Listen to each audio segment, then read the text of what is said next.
very often what the emotional choice is very different than what the sort of think it through choice would be. So with poker, you can see what happens when system one really takes over, and that tends to be under conditions of losing. And it teaches you a lot about that type of decision making. And in fact, it's so important to poker players that they have a word for it, which is called tilt. So if you think about, pinball machines, what would happen when you started shaking it, right? It would just shut down.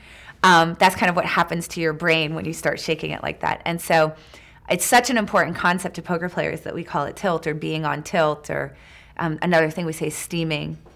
So you think about steam coming out of your ears. And so we have all these words. It's like Eskimos with snow, right? Like, snow is so important to people who live in who evolved in very snowy places, that they have lots and lots of words for different kinds of snow.